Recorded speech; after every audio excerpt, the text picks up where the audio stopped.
Continuando o trabalho de hoje, falando do tema do autismo, nós estamos aqui com a nossa quarta convidada, mais uma mãezinha. Nós passamos aí por alguns outros profissionais, conhecemos a história da mãezinha que veio antes da Fatinha, e hoje eu quero conversar um pouquinho com a Fatinha, essa técnica de enfermagem, que tem aí uma história de muita luta, de muito enfrentamento, e também, né, das suas conquistas e felicidades que foram surgindo um pouquinho de cada vez na experiência de ser mãe de uma criança não só com TEA, mas uma criança que já nasceu com outras situações que foi requerendo de você um cuidado ainda maior. Conta pra gente, Fatinha, como é que começou essa história sua com o Gabriel, que tem hoje 17 anos? Bom, o Gabriel, meu anjo amigo, é minha bênção. Tudo começou mesmo no 5º mês de gestação, quando eu descobri que viria com uma hidrocefalia. Né? A princípio, seu mundo desaba, mas a fé no Criador é maior.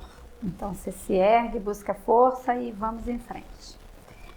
No primeiro momento, eu tive até o próprio médico me deu a opção se eu queria prosseguir a gestação. Lógico que nunca passou pela minha mente, não.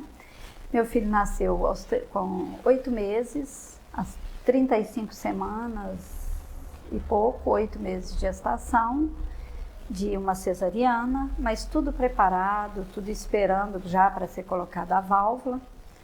Porém, como tudo na vida tem os porém, apareceu no meio do caminho, né, após o nascimento, mais um diagnóstico. Mais um diagnóstico, a tomografia para fazer a colocação da válvula. Meu filho, segundo o exame, ele era anencéfalo, ausência da massa cefálica. Portanto, o hospital não autorizou, porque, segundo eles, era perda de tempo. Meu filho não sobreviveria. Então, na verdade, quando você chega nesse seu processo da gravidez ali, já com uma preparação de uma cesariana, veio um outro diagnóstico, inclusive colocando você numa decisão de fazer o aborto ou não. Esse é um tema também que permeia aí muitas questões no campo da discussão social. Verdade. Foi me dada essa opção, falou, ó, você sabe que você vai ter uma luta.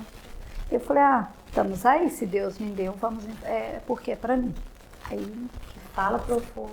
Fui muito apoiada, inclusive, assim, na época, muito apoiada pelos meus irmãos e amigas de trabalho, porque na época eu trabalhava, né, e assim, a equipe com quem eu trabalhava maravilhosa, inclusive a médica com quem eu trabalhava, que me acompanha até hoje, é a madrinha do meu filho, é uma pediatra muito conhecida até, me acompanha. Que lindo, parabéns para ela. Me ajudou em tudo, preparou, não, vai fazer, e aí veio os percalços no meio do caminho, mas sempre com fé, porque eu sempre tive muita fé. Eu acho que nada na vida da gente é por acaso. Previsão de voltar ao trabalho depois dos 6 meses, né? Até então, passando pela luta, não vai colocar válvula, não vai. Tive que entrar na justiça, porque o hospital não vai colocar, a válvula não vai, porque vai jogar fora, o menino não tem... Se ele sobreviver... Perspectiva de vida. Não, isso. Se ele sobreviver 10 dias. E ele na UTI, e eu falei, não saio do hospital sem meu filho. E não saí, daqui ninguém me tira.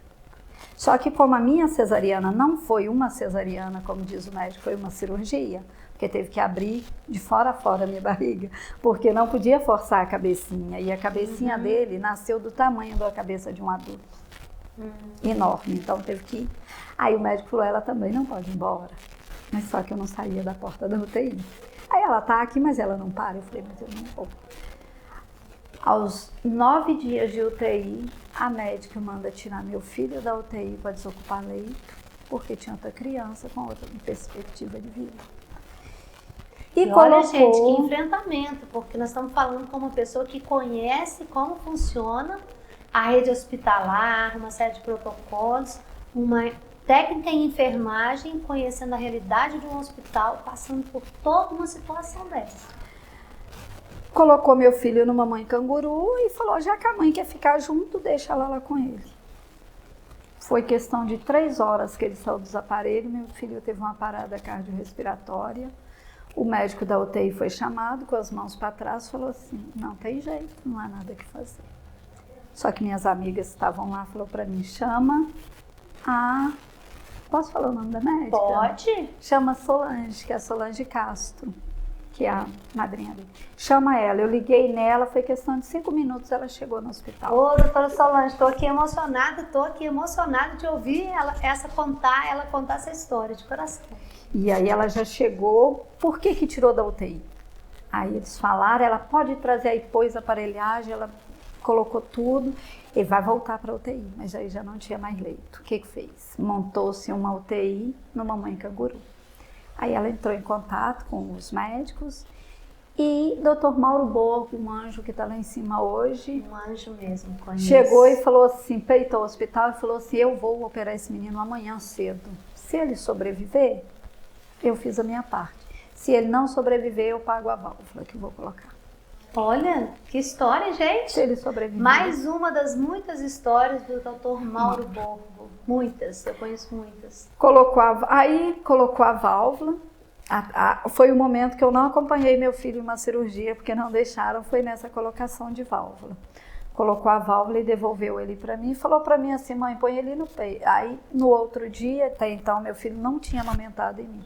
Estava no 10º dia.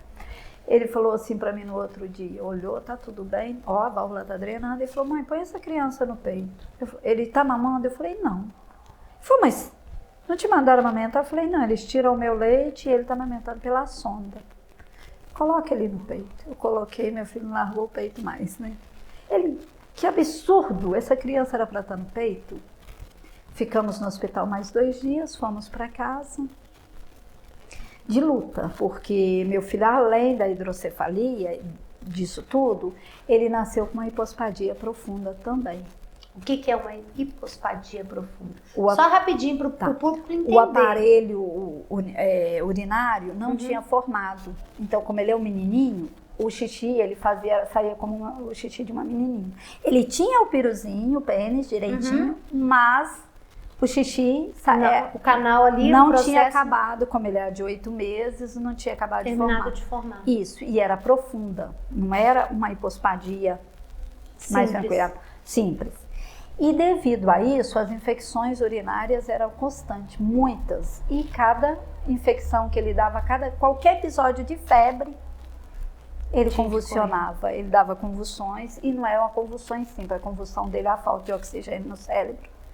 E ele tinha que ir para UTI do hospital. E dentro dessa luta, mãezinha, para a gente caminhar aqui com todos esses desafios enormes da família com essa criança, quando que veio esse diagnóstico do TEA? Aos 9 anos e meio, por aí. Por quê? Dr. Mauro sendo um médico excelente, mas os médicos mais antigos, ele falava para mim o seguinte, mãe, não vamos nos aprender a diagnóstico, vamos tratando. Cuidar com amor, né? Isso, por que isso? Meu filho foi andar com 7 anos de idade. O Gabriel. 6 anos e 8 meses, precisamente, que ele andou. Ele não andava. Porque até então, meu filho fazia acompanhamento no Sara Kubitschek, em Belo Horizonte. Entendi. Porque logo que então ele já estava com uma equipe multidisciplinar, fazendo um acompanhamento. Tudo. E todos os exames mostravam que ele não ia andar mesmo.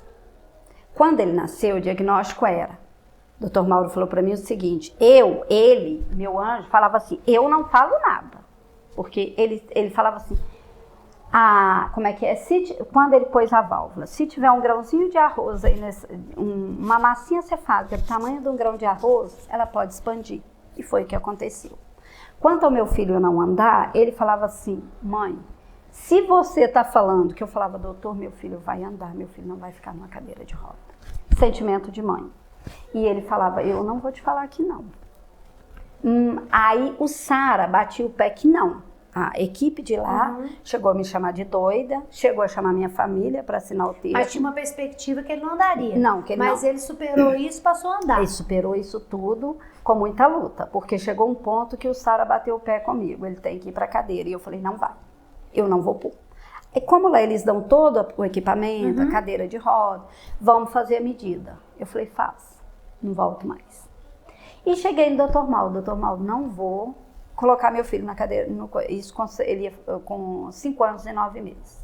vou colocar meu filho na ecoterapia. Escola agrícola tinha. O senhor me dá o laudo? Ele olhou para mim e falou assim, você é mãe, eu acredito na sua força, na sua fé, mas eu não posso te dar esse laudo, porque se algo der errado, ele lesar, porque ele não tinha ainda firmado o pescocinho, eu não posso te dar, porque me complica, eu não vou te dar.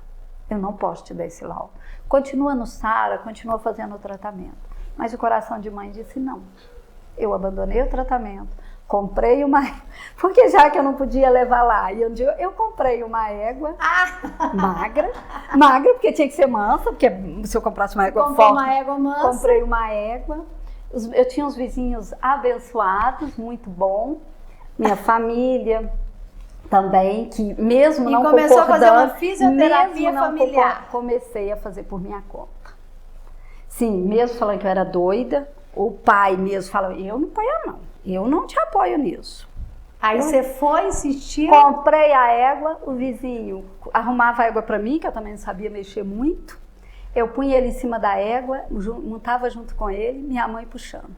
Depois, com o tempo, ele começou a firmar... Eu punha ele e eu puxando. Com 6 para 7 meses, eu voltei no Dr. Mauro, assim, e ele evoluindo. Dr. Mauro, voltei com ele no Dr. Mauro, ele já, aí falei, dando os primeiros passinhos. Dr. Mauro, meu milagre. Dr. Mauro, que Deus o tenha. Dr. Mauro parou e falou, não estou acreditando nisso. E ele fazia isso mesmo? É, meu milagre. Vem cá, meu Gabrielzinho. E dali, então, começou. O Dr. Mauro só chamava ele de meu milagre. E aí ele foi evoluindo, aos 9 anos você conseguiu esse diagnóstico para a gente caminhando aqui no nosso tempo? Coloquei na escola aos 5 anos e meio, no maternalzinho, só que eu ficava junto e tudo. E ele sempre teve uma coisa assim, ele não aceitava que as pessoas tocassem nele, ele dava crises de choro, de tudo, ele dava crises à toa. Coloquei, aí com 6 anos ele foi para a escola estadual Bias Fortes, e lá começou meu tormento. E meu filho, apesar de não querer que ninguém pusesse a mão, sempre foi uma criança muito doce, muito carinhosa. As escolas enfrentam muitos dramas, não vai dar pra gente entrar em todas as questões. Só rapidinho essa fala. Quando eu coloquei ele lá, ele ficou agressivo e começou a agredir, me bater mesmo. Ele pegava meu cabelo, ficou muito agressivo. Aí entra o meu anjo que eu te falei de novo. Olha essa escola que o problema tá lá. Aí eu fui, comecei a vigiar e peguei a professora. Como ele não andava ainda direito, ele precisava sair da sala para o xixi, ela tinha que tirar e toda hora ele não ficava na sala. Me mandaram, aí levei na APAE, até então nem o SARA tinha me dado diagnóstico de autismo. Levei na APAE, a APAE falou que meu filho, eu tenho em casa o laudo, meu filho, na época que meu filho, o problema do meu filho era a mãe, que mimava e super protegia. Essas questões, gente, todas essas narrativas que a mãe está trazendo, ela está trazendo da experiência dela, nesse processo de tempo que ela viveu lá no passado dela, e aí a gente está reforçando muito a importância das equipes preparadas, dos professores preparados, das escolas melhores preparadas. Por quê? Porque muitos casos que aconteceram no passado, a gente deseja muito que não aconteça novamente. E aí, passando pela APAE, para a gente caminhando aqui para o nosso... Eu não parei lá, né? Eu só passei para pegar, não gostei do diagnóstico, também não fiquei. Comecei a minha luta entre terapias em consultório, conheci a AMAB, foi nesse período, logo nesse período conheci a AMAB, a Shirley, que foi uma bênção na minha vida, que eu estava num momento assim de desespero, porque era meu filho que tinha que pôr numa escola, não ficava, e aí veio a Shirley na minha vida. Começamos terapia, e aí foi lá que começou. Põe ele no fono, aí lá mesmo a Shirley arrumou fono, e esse menino é autista. Vamos fazer isso, e aí foi para fono, psicólogo, realmente todos é autismo, e aí que veio o diagnóstico do autismo. E agora está com 17 anos? 17 anos, uma benção. Começando a ser alfabetizado. Hoje fez um livro na escola explicando para os alunos com a professora de apoio o que é o autismo. Depois você tem que nos encaminhar, se for possível, inclusive. Com certeza, depois eu vou mandar para vocês o livrinho e as fotos dele lá na escola. Tá cada dia melhor, hoje independente. Ele usava vasinho, ele não aceitava ir no banheiro que outra pessoa fosse enquanto eu não entrasse e lavasse o banheiro. Isso até os 10 para 12 anos. Eu tinha que entrar, mesmo se fosse eu que entrasse no banheiro, tá suja, eu não vou É o que entrar. a gente chama que são as mesmices, as estereotipias, os pensamentos físicos. Mas, mãezinha, eu queria que você deixasse você que traz essa luta pra gente, uma mensagem final para quem tá te ouvindo, porque muita gente passa por situações ou passou por situações parecidas. Qual que é a mensagem dessa mãe que trouxe toda essa trajetória de luta para esse menino que lá no passado alguém acreditava que não teria uma vida? E o que você fala para essa mãezinha hoje, do fundinho do seu coração, para a gente caminhar para encerrar esse trabalho com você? Que primeiro, ter fé, porque primeiro, nosso Criador, Deus não dá nada que a gente não consiga carregar. Se Ele deu pra gente um filho especial, não é porque, eu não concordo com essa fala que é porque a mãe é especial, não. Eu escuto muito assim, se Deus te deu é porque você é especial. A gente, mães atípicas, somos tidas muito como peninha ou às vezes como barraqueira, porque tudo para nós vem com mais dificuldade do que para os outros. Então, não é fazer de vítima, vitimismo, que eu vejo muitas, às vezes, usa o filho para vítima. Não é que a gente usa, é tido assim como, uma incompreensão, coitadinho, né? Sobre a busca de direitos. Isso, a gente tem que ir à luta com fé e dizer amém, sim, só para o Criador.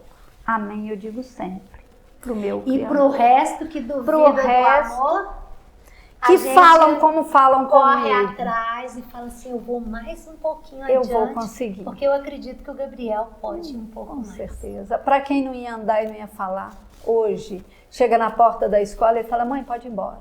Tá vendo? Eu conheço a minha escola. Então, eu te agradeço pela sua história, que a sua história possa tocar outros corações e que você, pai, mãe, que esteja aí numa situação parecida, não deixe de lutar pela dignidade, pelo apoio e pela política pública que o seu filho precisa e merece. Um abraço a cada um de vocês. Eu que agradeço.